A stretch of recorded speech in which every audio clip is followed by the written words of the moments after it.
જ્યારે તમે મુંબઈના 3-4 દિવસના મહેમાન થયા હોય ને મહેમાન ગતિ માણવાનો મોકો મળે તમારા બેસ્ટ ફ્રેન્ડના ત્યાંનો, તો એની મજા જ કંઈક અલગ છે.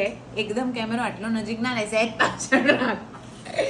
તો બંને દીકરાઓ, મમ્મી, પપ્પા, આખું વિથ ફેમિલી મારો ડ્રામા જોવા માટે આવ્યા. ને અહીંયાથી કેટલું દૂર હું આવી એટલે મને ખબર પડી.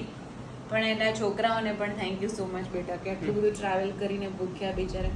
જો કે નાસ્તો કર્યો તો તે મને કહી દીધું છે, પણ તોય આટલી છેક દૂર સુધી તમે મારું ડ્રામા જોવા આવ્યા, પછી મને લઈને આવ્યા. ને આ કંઈક નવી જ વાનગી છે, શું છે એનું નામ? ચાપ, સોયા ચાપ. એ મારા માટે અમે લોકો લીધું છે. ને હવે રાતના 12 વાગે બહાર મુશળધાર વરસાદ ચાલી રહ્યો છે અને અમે લોકો હવે સરસ જમશું, વાતો કરશું, તોફાન કરશું. અને ક્યાં ગઈ પેલી આટલી બધી વાર હોય? એને હજી વાર લાગશે. બોલ, તારે કશું બોલવાનું છે?